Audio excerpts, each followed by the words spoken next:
महाराष्ट्र लोकसभा चुनाव में मैं अभी मौजूद हूँ अमरावती में। अमरावती जो विदर्भ की एक कॉन्स्टिट्यूएंसी है, यहाँ से इस साल नवनीत राणा चुनाव लड़ रही है बीजेपी की ओर से। और मेरे साथ बात करने के लिए बलवंत भाऊ वानखेड़े हैं, जो कि इंडिया अलायंस के उम्मीदवार हैं। नमस्ते, आपका स्वागत है दबाया में। क्या मुद्दे रहेंगे आपके इस इलेक्शन में 2024 में? नहीं, ये जो चुनाव है लोकसभा का, ये देश पातळी पर रहता हो, उनके मुद्दे बहुत अलग रहते हैं।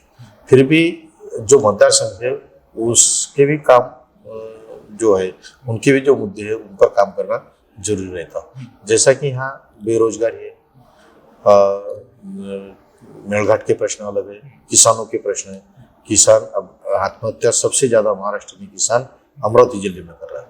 इसका कारण ये है कि जो खेती का जो ये है फसल है, उसको जो भाव है वो भाव मिलता नहीं।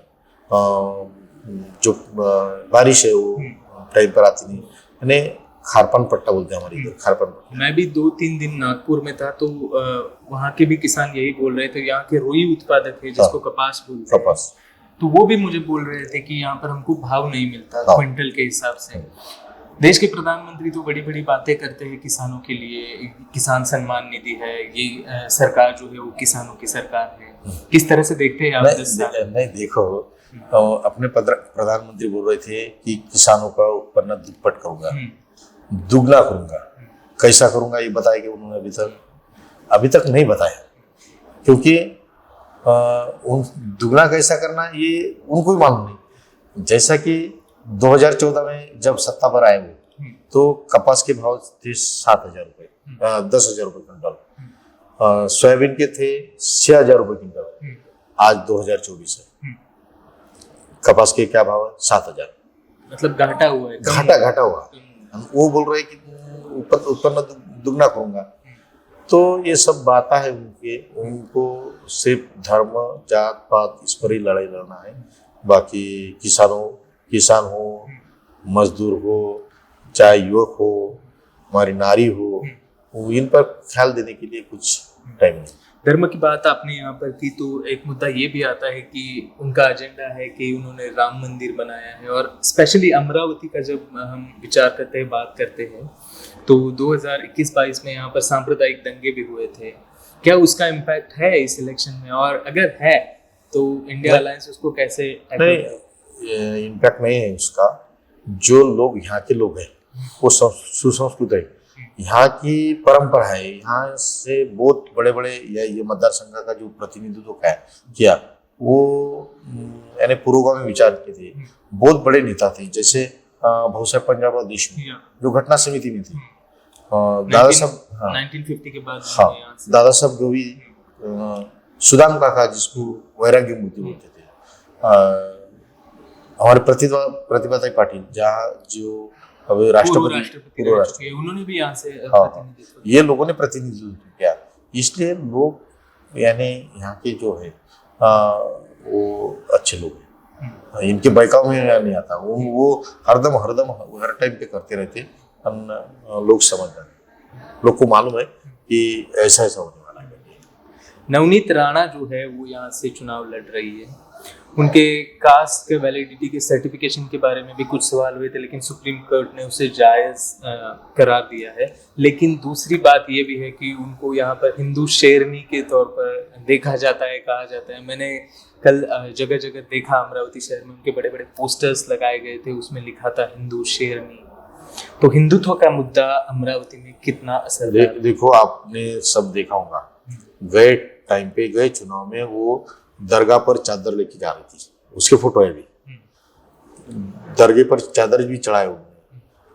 अजमेर के बाबा के दर्शन को गई थी वो, और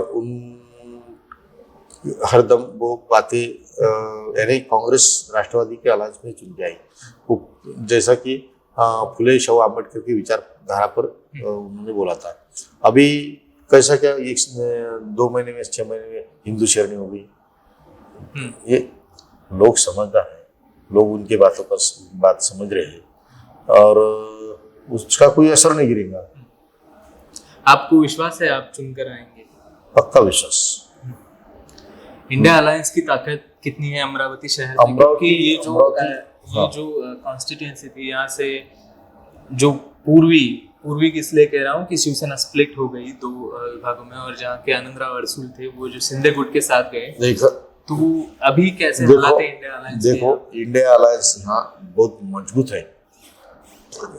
शिवसेना फूटी, उसके नेतागण जो 50 खोखे लेके भाग गए, पर जनता नहीं हुई। जनता उद्धव बाला साहब ठाकरे के साथ अभी भी है। शरद पवार साहब की राष्ट्रवादी कांग्रेस फूटी, जनता कहाँ गई? यहाँ का एक भी आदमी उनके साथ नहीं गया, सब शरद पवार साहब के साथ है। यहाँ कांग्रेस के 3 आमदार है। यहाँ कांग्रेस की छोटे मोटे संस्था पर, जिला परिषद हो, जिला बैंक हो, छोटे मोटे संस्था हो, उस पर कब्जा है। यहाँ सब तीनों पक्ष ताकतवर है और वो एकजुट है, उसकी तीनों पक्ष के लोग नेतागण काम कर रहे हैं।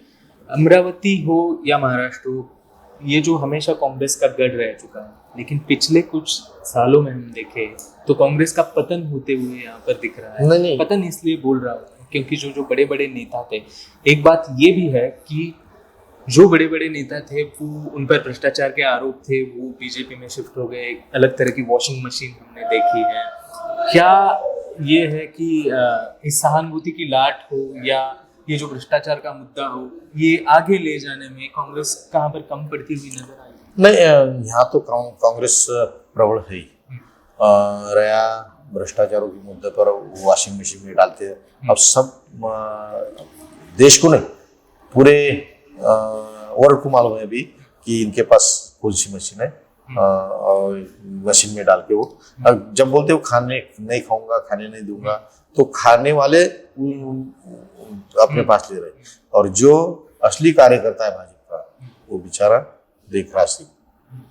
तो ये उनके दिल में भी आ गए कि नहीं, ये हो रहा, वो गलत हो रहा, और जनता में भी आ गई कि ये हो रहा, वो अलग हो रहा है।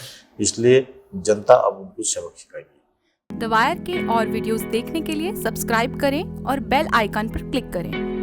स्वतंत्र पत्रकारिता की आर्थिक मदद करने के लिए डिस्क्रिप्शन में दिए गए लिंक पर जाएं और अपनी राशि चुनें।